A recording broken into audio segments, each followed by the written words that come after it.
Assalamualaikum warahmatullahi wabarakatuh. Tes Waalaikumsalam. suara ya Bunda. Waalaikumsalam warahmatullahi wabarakatuh. Ya, Sebelum kita mulai, perkenalkan dulu nama saya Tiwi yang akan jadi moderator selama sharing kita berlangsung. Yang sudah sering ketemu jangan sampai bosan ya ketemu saya. Ya. Ketemu saya. Ya.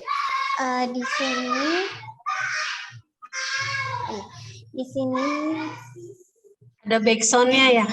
Iya. Ya, di sini saya ditemani oleh Bunda Rani selaku founder Dapur Pintar dan juga Mbak Hilda sebagai mentor kelas dan owner Dapur Pelangi ya. Mbak Rani dan Mbak Hilda apa kabar? Sehat? Alhamdulillah baik Mbak. Mbak Tiwi apa kabar? Alhamdulillah. Di sini lagi mendung Mbak. Kayaknya mau hujan besar. di sini juga kayaknya ya, Mbak Tiwi ya. Oh iya ya, sama dong. Cerah terus panas, udah berhari-hari. Iya betul, ini dari sore nih hujan sampai sekarang nih mendung banget. Iya. Tambah dingin ya berarti. Ada mager. Iya, aduh mager. Ya, sebelumnya terima kasih juga untuk bunda-bunda yang sudah hadir di sharing kita kali ini. Sebenarnya tuh yang daftar lumayan banyak, tapi mungkin karena mager ya, ini yang masuk cuma sedikit, masuk grup ya. Nah, di sharing kita kali ini, kita akan membahas mengenai olahan nugget homemade dan juga peluang usahanya ya Mbak Hilda ya? Ya betul Mbak. Ya. Bisa kita mulai, silakan Mbak Hilda dan Mbak Rani. Ya, oke. Assalamualaikum warahmatullahi wabarakatuh. Waalaikumsalam warahmatullahi wabarakatuh. Alhamdulillah, makasih udah bergabung di Zoom kita kali ini. Mbak Hilda sehat ya, tetap semangat semuanya. Alhamdulillah. Walaupun, tapi kita tetap share ya. Nah, kenapa pengen share nih sama ibu-ibu semua tentang temanya nugget. Soalnya kan anak-anak udah masuk sekolah ya Mbak Hilda ya, udah masuk sekolah. Ya betul.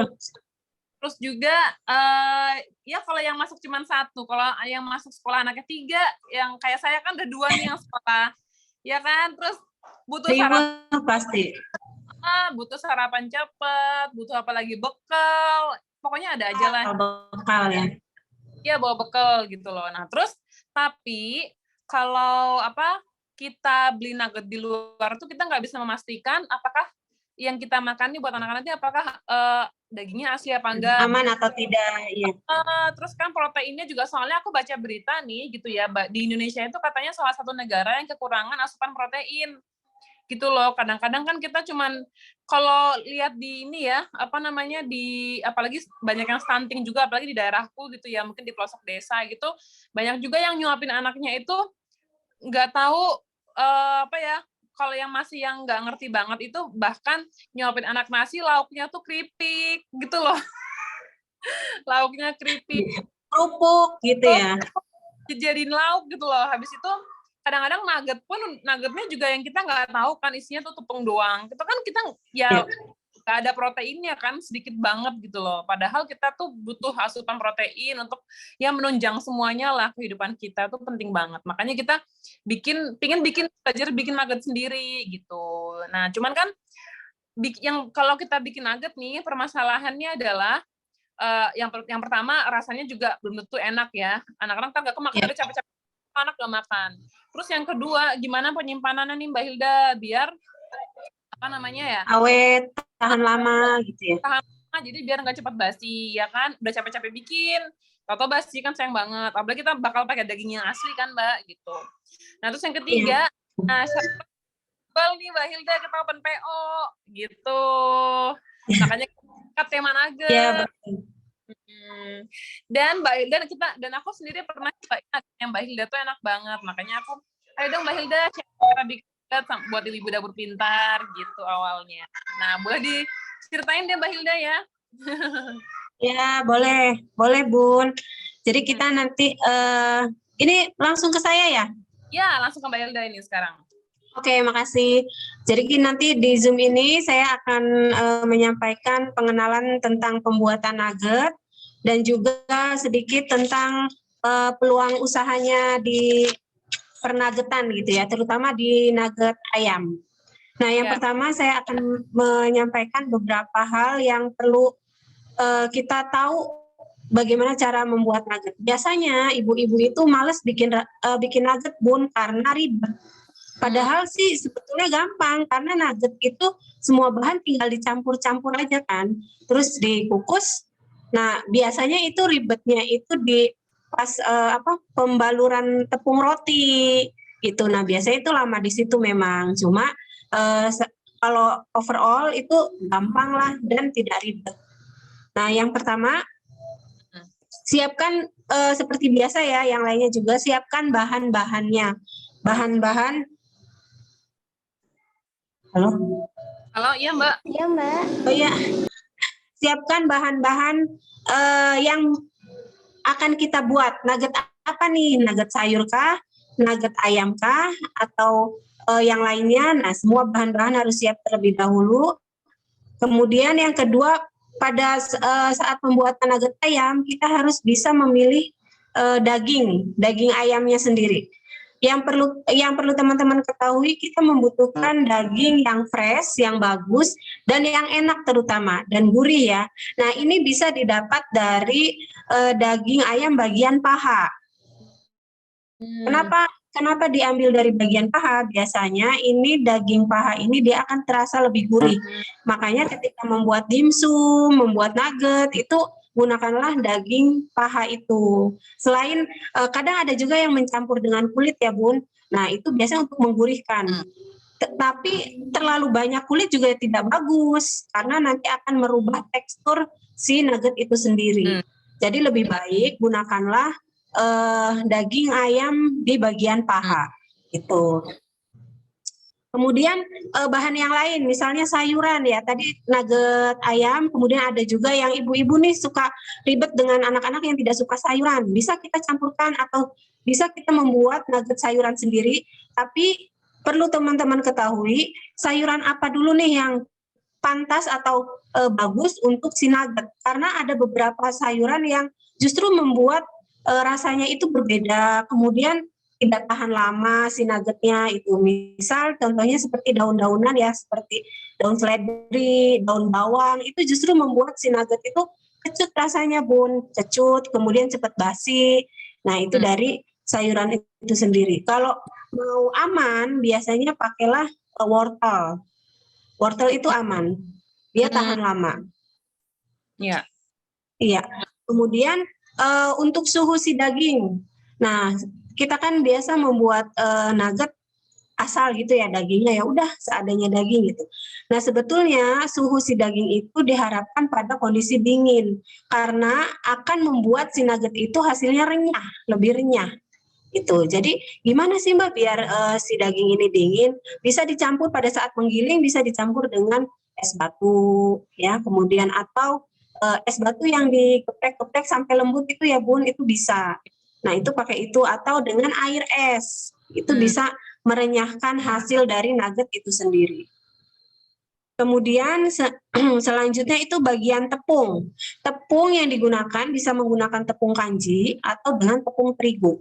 Nah, tepung yang kita gunakan ini untuk nugget jangan terlalu banyak. Ya, jangan terlalu banyak karena nanti hasilnya tidak lembut atau cenderung keras. Kalau terlalu banyak tepung atau tepung kanji atau tepung terigu. Gitu. Terus cara mengukus, Bun, ini cara mengukus ini kadang ada yang tidak tahu ya. Biasanya kalau membuat nugget itu menggunakan api yang sedang. Ya, karena jika api kecil, nugget itu akan menjadi keras. Kalau api yang terlalu besar, si tampilan nugget itu akan menjadi keriput. Jadi gunakan api dengan api yang sedang. Kemudian untuk selanjutnya bagian tepung panir ya. Bagian tepung panir itu ada 3 macam, Bun, yang kasar, yang tepung panirnya kasar itu, kemudian ada yang lembut, juga ada yang berwarna oranye. Oranye itu biasanya dia untuk penampilan lebih cerah ya, lebih cerah. Kemudian kalau yang halus itu biasanya dia lebih ekonomisnya. Kemudian untuk yang panir besar itu membuat si nugget itu lebih renyah lagi. Nah, itu bagian tepung panir. Dan yang terakhir itu untuk penyimpanan seperti yang tadi Bunda Rani sampaikan, bagaimana sih cara menyimpan si nugget biar tahan lama? Nah, ini sebetulnya gampang ya Bun. Cara penyimpanannya itu disimpan dalam wadah yang kedap atau plastik yang kedap. Intinya itu, kan dia tertutup rapat. Kita yakin tertutup rapat, kedap udara, disimpan di freezer itu bisa sampai berbulan-bulan, 2 sampai 3 bulan. Tapi dengan syarat itu ya, dia betul-betul kedap udara. Tidak yang ada kadang kan kita membuat di plastik ada lubang bolong gitu ya, terus tidak diikat. Kalau sudah dibuka dia tidak diikat, itu yang biasanya udara masuk yang menyebabkan dia cepat membusuk atau dia tidak bisa tahan lama itu. Ya, Bun, itu untuk pengenalan cara membuat nugget ya, yang perlu diketahui sama teman-teman. Makasih Mbak Hilda, aku tahu nih ternyata berarti paha ya yang bikin gurih ya. Soalnya kan kita gampangnya itu dada fillet, cuman tuh ketet ya. Kalau anak-anak tuh mungkin kurang. Kurang gurih. Terus teksturnya juga lebih padat kan kalau itu dada. Nah, makanya cara membuat dimsum juga dia biasanya pakai itu Bun, pakai paha biar lebih gurih si dimsumnya itu. Nah, terus ini Mbak, kalau paha itu kan bagian yang drumnya tuh ya, sticknya itu yang gemuknya itu kan. Nah, bagian yang ininya kurusnya itu apa sih namanya, yang kakinya itu yang kakinya. Kan ada kulit-kulitnya itu kita pakai juga. Itu bisa dipakai juga, bisa. Tadi kan saya bilang kulit kita jadi tidak usah menambahkan kulit, cukup dari kulit si itunya aja, kulit si pahanya itu aja. Si paha itu semua kita pakai. Iya. Bisa paha atas sama paha bawah juga kan? Oh iya. Bisa paha atas sama paha bawah. Oh iya, oke. Nah, terus sama ini nih kan di kelasnya Mbak Hilda ada nugget pisang juga ya, Mbak Hilda ya. Iya, betul. Pisang itu bisa kita frozen juga ya buat dijual. Bisa banget. Jadi kita jualnya itu tidak menggunakan topping. Biasanya kalau jual untuk nugget pisang kan dia sama topping-topping Bun. Nah, itu nanti bisa dijual secara frozen, bisa kita juga siapkan dengan toppingnya atau tidak menggunakan topping gitu. Terus kalau nugget itu udah panirnya tuh digoreng dulu apa dimantengin apa gimana tuh? Jadi prosesnya itu prosesnya mentah semua Bun. Jadi dia matangnya itu di kukusan si nugget. Itu matang sempurna, nanti baru kan dia dioles sama tepung panir. Nah, tepung panirnya itu mentah, nanti matangnya pada saat digoreng. Oh gitu, tapi kita nyimpennya frozennya ya pas tepung panirnya masih mentah ya? Iya, betul. Oh, ini kan berarti kan ayamnya kan dikukus. Nah, kalau buat ibunya misalkan nggak pengen makan pakai tepung kan bisa yang punya anaknya dibalurin tepung panir. Nah, buat kita dipisahin, buat yang nggak pakai tepung bisa ya? Bisa banget. Nah, itu biasanya kalau kita lagi bikin ya, kalau saya lagi bikin gitu, itu kadang belum jadi pun itu yang sudah hasil kukusan, anak-anak tuh kadang bisa buat lauk juga karena enak, dari situnya aja udah enak. Oh, digoreng ya langsung nggak pakai?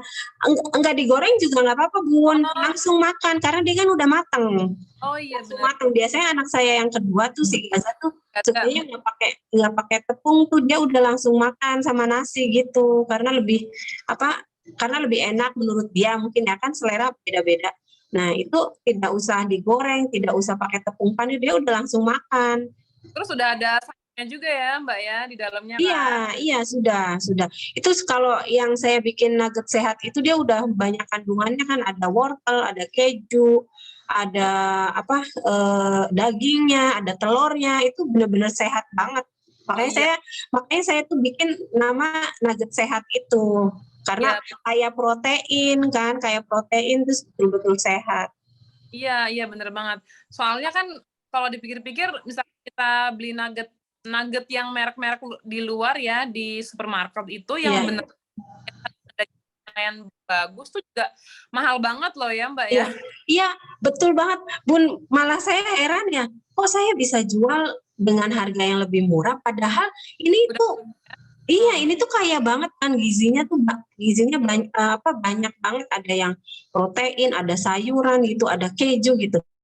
Nah, ini kan yang kita tidak tahu komposisi betulnya apa gitu ya, bisa bisa lebih mahal gitu. Saya makanya heran. Makanya itu dia. Lagi pula kalau anak-anak udah dibiasain sama rasa nuggetnya yang ala kita kan juga dia udah kebiasa sama itu. Tetap gurih sih Bun, karena kalau yang saya bikin nugget si ayam itu dia campurannya kan banyak, ada keju juga, jadi bisa lebih gurih lagi daripada yang biasa frozen itu kalau menurut saya. Iya bener banget. Nah nih, wah ini kayaknya kemarin juga makanya waktu di-share kelasnya Mbak Hilda itu lumayan antusiasnya banyak banget yang gabung ya Mbak Tiwi ya. Oh iya, alhamdulillah. Iya, kemarin alhamdulillah tuh yang sampai hari ini yang daftar hampir 100-an, Mbak. Alhamdulillah. Alhamdulillah. Nah, terus apa namanya? Masih ada waktu lagi ya. Nah, buat teman-teman yang nggak mau ketinggalan, bisa dijelasin dulu apa sesi tanya jawab dulu ya Mbak Tiwi ya? Mungkin kita sesi tanya jawab dulu ya. Peluang usaha gimana? Oh iya, yang peluang usaha. Iya. Ya, silakan Itu Mbak. dulu ya, saya sampaikan dulu ya yang peluang usaha ya. Iya, boleh. Ya, untuk peluang usaha nugget ini, menurut saya ini betul-betul peluang yang oke ya, terutama untuk yang mulai usaha di rumahan. Dulu itu saya mulai membuat nugget sehat ini 2018 Pun. Ini tadinya iseng-iseng, saya juga iseng-iseng gitu, pengen bikin. Pikiran saya tuh gini, wah anak saya seneng nugget gitu ya. Terus saya tuh saya tuh ragu dengan komposisi yang ada di nugget frozen itu, ya sama sih pemikiran ibu-ibu gitulah ya. Nah terus saya berpikir apa saya bikin nugget aja ya, saya coba deh nih saya bikin nugget. Nah, terus saya bikin cuma waktu itu 500 gram aja satu resep gitu kan, 500 gram saya buat, saya makan sendiri, kok enak ya. Nah terus saya iseng, biasalah iseng bakul tuh iseng posting di status gitu kan. Nah terus ternyata banyak peminatnya, kemudian sehari itu bisa sampai berapa pouch gitu ya. Saya kebetulan pakainya pouch. Nah, itu sampai 50, ada sampai reseller gitu. Dan alhamdulillah banget saya tuh bisa dalam kurang dari setahun saya tuh sampai kewalahan untuk naruh si nuggetnya itu, karena saya tidak punya frozen, tidak punya freezer gitu kan. Akhirnya alhamdulillahnya saya kumpulin jualan nugget itu, alhamdulillah saya bisa beli freezer Bun. Ya ampun, kata saya, Allah ini berkah banget gitu, saya nambah freezer, alatnya nambah gitu. Dari gara-gara si nugget ini Bun, jualan nugget ini. Dan alhamdulillah juga banyak yang cocok, anak-anak juga pada suka gitu, rasanya gurih, enak gitu. Nah, makanya saya ingin sedikit share tentang peluang usaha si nugget itu. Menurut saya ini peluangnya sangat bagus. Kemudian bisa dilakukan di usaha kecil, mulai dari rumahan ya Bun. Ini dari rumahan biasa gitu. Yang tadinya ibu-ibu tidak usah pakai asisten gitu ya, cukup dikerjakan sendiri, insya Allah bisa banget. Dan ini modalnya sangat-sangat murah, ya. Kemudian peralatannya juga mudah, bisa dikerjakan pakai kukusan biasa juga bisa, tidak harus dengan menggunakan perangkat yang besar gitu. Karena pembuatan si nugget itu dia bisa ditumpuk ke atas tuh si loyang-loyangnya tuh, tidak harus yang kayak kalau kita buat cake gitu ya, cake itu kan harus tidak bisa ditumpuk gitu. Nah, kalau ya si nugget ini bisa ditumpuk ke atas, jadi tidak masalah kalau misalnya kita punya kukusan yang kecil gitu. Kemudian ini bisa dilakukan untuk semua kalangan ya Bun, mau yang baru ibu rumah tangga atau yang sudah biasa membuat bisnis makanan, ya kue-kue gitu. Kemudian kita harus membuat ciri khas dari nugget kita. Jadi kita harus punya ciri khas. Seperti saya buat namanya nugget sehat. Banyak sih yang menanyakan ya, kenapa sih Mbak kok namanya nugget sehat gitu. Saya jelaskan karena saya mempunyai komposisi yang berbeda nih kalau si nugget sehat ini. Dengan saya jelaskan komposisinya apa saja, dan ini betul-betul asli homemade, tidak buatan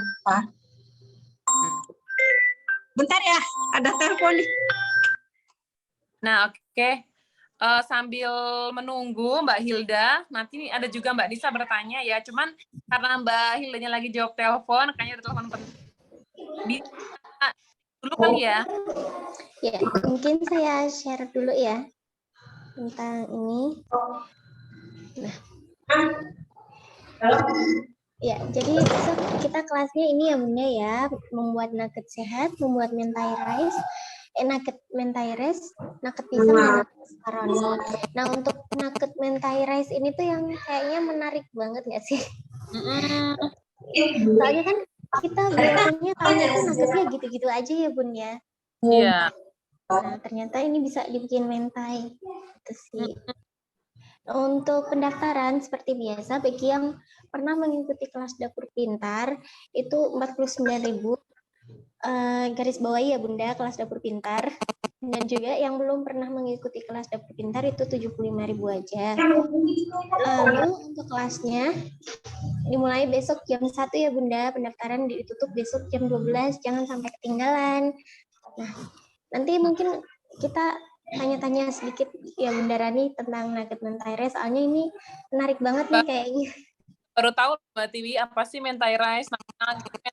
Iya kok pakai nugget gitu. Biasanya kan Iya, kita biasa ya. Nah itu kayaknya belum. Nah terus kayaknya bisa banget dijual ini ya Mbak Rani ya. Bisa banget. Ya, karena belum banyak yang kenal juga. Siapa gitu ya? Kayaknya banyak pada umumnya anak-anak pasti doyan nugget ya Mbak Tiwi ya. Iya. Nugget. Ini besok nih kayaknya saya juga mau minta resepnya nih adminnya. Iya praktek. Tapi soalnya udah sekolah bawa bekal kan. Iya buat persiapan bekal anak kan Mbak Rani ya. Soalnya nanti biar tinggal goreng-goreng aja. Ya betul. Mbak Hilda ada kolom chat, kumpulin dulu pertanyaannya ya ibu-ibu semua ya. Mbak Rani mungkin sinyalnya bisa diganti mungkin ya. Oh iya. Mbak Rani suaranya putus-putus dari sakit. Namanya udah ganti. Oh iya, udah.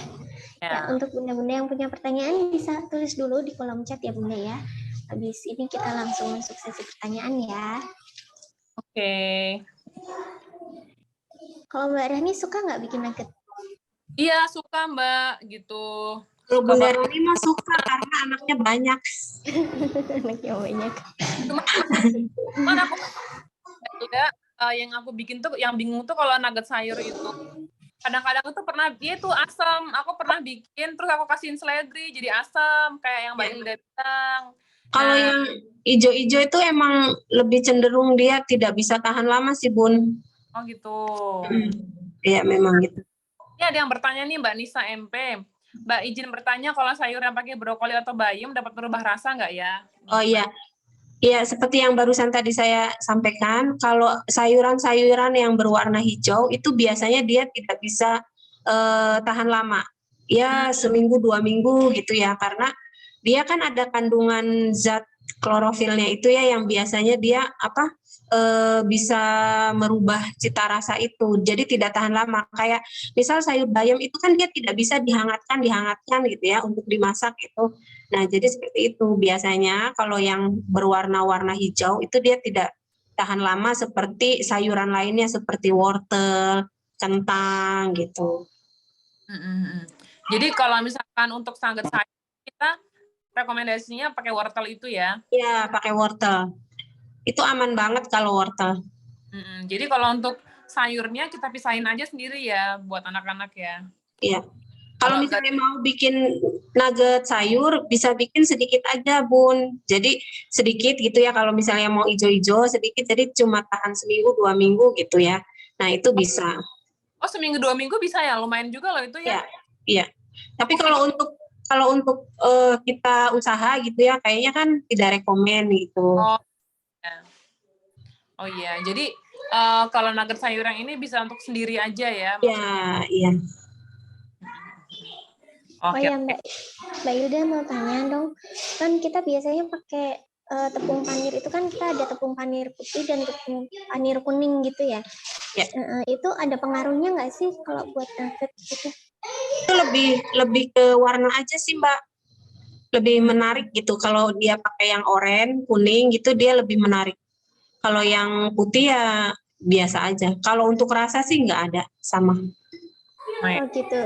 Jadi sama di teksturnya mungkin ya. Jadi Ya, kalau kan yang ada di yang tepung panir kuning oranye itu juga dia ada 3 macam gitu Mbak. Ada yang halus ya. Nah biasanya yang halus ini dia lebih ekonomis, gitu. Nah untuk usaha biasanya dia kenapa menggunakan tepung panir yang halus itu ya karena lebih ekonomis. Kalau yang biasa 1 kilo itu 20.000, yang halus itu bisa 8.000, 9.000 lah, 10.000 kan lumayan tuh. jadi bukan pengaruh di rasa, cuma pengaruh di tampilan ya Mbak. Yang untuk ini. Silakan bunda-bunda yang masih punya pertanyaan boleh sekali ya. Tahu bunda-bunda sudah daftar belum nih? Daftar kelasnya. Ada yang udah daftar kelasnya, kasih tahu di kolom chat. Mbak Nisa udah daftar kelasnya belum nih? Jadi bisa bertanya lebih lanjut. Kayaknya kalau bikin nanti gagal juga, nggak kayak bikin roti apa kue yang ada resiko bantet, resiko Iya betul. Iya, lebih dominan pasti ini ya tidak berhasil gitu. Insya Allah sih berhasil. Asal kita mainin apinya ya pas ngukus ya, nggak terlalu besar, terlalu Iya, iya. Di kukusan sama di cita rasa aja pas untuk bumbu-bumbunya gitu. Oh iya bumbu-bumbunya itu ya. Oke. Nah nanti kalau misalkan belum ada yang bertanya, ini soalnya tadi kita bikin polling di Instagram, banyak yang ketinggalan Mbak Tiwi ya sama Zoom-nya ya. Nah nanti kita bikin Q&A boleh ya Mbak Hilda ya? Iya boleh banget. Nah jadi buat teman-teman yang nggak sempat ikut Zoom-nya, nah masih bisa bertanya lagi di Instagram Dapur Pintar. Gitu ya Mbak Tiwi ya? Iya Mbak Rani, nanti kita bikin ya habis. Langsung aja. Nih, ada lagi yang mau bertanya? Untuk alat-alatnya tuh perlu apa aja ya Mbak Tia? Kalau misalkan gilingan daging, biasanya Mbak Hilda beli daging giling atau giling sendiri apa gimana? Kalau di awal-awal, kalau cuma 500 sampai sekilo, kita bisa pakai cooper ya. Kita bisa pakai cooper, terus bisa juga jus, blender, ya blender itu bisa. Tapi kalau untuk udah 1 kilo ke atas, pakainya penggiling daging gitu.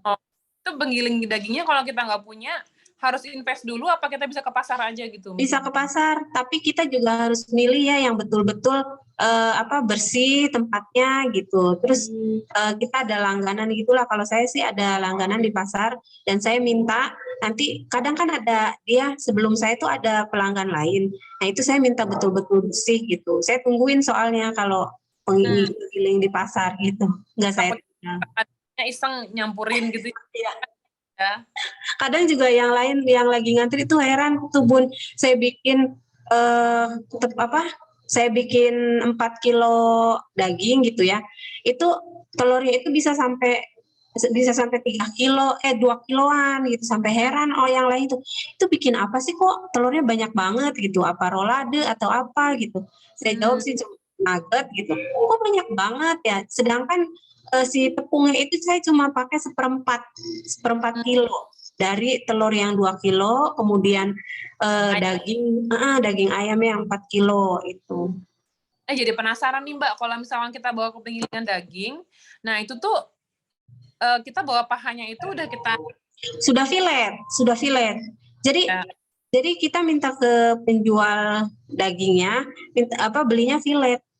Biasanya saya minta filet paha berapa kilo gitu Pun. Ya betul. Jadi kita minta difiletin dari dagingnya gitu ya. Ya. Jadi kita nggak perlu milet sendiri ya Mbak ya untuk ya. Harganya memang beda sih Bun, cuma kan kita ambil praktisnya ya, kalau misalnya kita yang filetin sendiri juga repot kan. Ya. Berapa sih lebih mahal mana sih filet dada sama filet paha? Kalau filet sih sama, Fillet. Yang penting fillet itu kalau di sini kisaran 42 sampai 45.000. Kalau yang ayam potongnya itu lagi 37 kalau nggak salah. Iya. 3 ayam potongnya. Oh iya. Kemarin tuh di Magelang dada ayam 36 filet. Oh murah ya, lebih murah ya Bun. Tapi di Magelang kalau di Pasar Salaman cuman sekitar 10 kilo dari sini. Itu 42 kok bisa bedanya jauh ya? Maksudnya di sini di daerahku di sini gitu. Main juga 6.000 sekilo. Oh. Lagi saya mau bertanya? Ada yang bertanya ya teman-teman? Apa kita lanjutin ke Q&A ya Mbak Tiwi ya? Ya, mungkin kita lanjut ke Q&A aja ya Mbak ya. Kan sebelum saya tutup, bunda-bunda sekalian, mungkin Mbak Rani dan Mbak Ilda masih ada tambahan? Cukup ya. Dan teman-teman bisa belajar di kelas Mbak Hilda, bikin sehat sendiri. Terus bisa nambah ya. Seperti Mbak Hilda. Keren banget, tarik semua lagi. Ya, alhamdulillah. Ya, alhamdulillah. Oh ya, bunda-bunda jangan lupa di kelasnya Mbak Hilda besok ini yang kelas nugget kita juga diajari cara bukan cara harga jualnya HPP ya Mbak Hilda ya. Ya betul. HPP dan pengemasannya, jadi nanti bunda-bunda tinggal nyontek atau bisa diotak-atik sedikit aja gitu ya. Disesuaikan dengan harga di tempat bunda ya. Jangan sampai ketinggalan bunda untuk kelasnya, mungkin ya belum tahu lagi kapan diadakan ya. Masih lama ya Mbak Ilda kemungkinan ya untuk kelas nugget ini ya. Tema-tema yang lainnya udah ngantri Mbak. Iya, udah banyak banget nih. Segala tema nuggetnya. Ya, saya tutup di sini. Terima kasih untuk Mbak Ilda untuk sharing siang ini. Dan juga terima kasih Mbak Rani untuk sharingnya.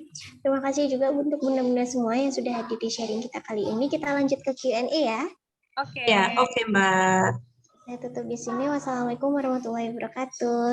Waalaikumsalam warahmatullahi wabarakatuh. Terima kasih bunda-bunda.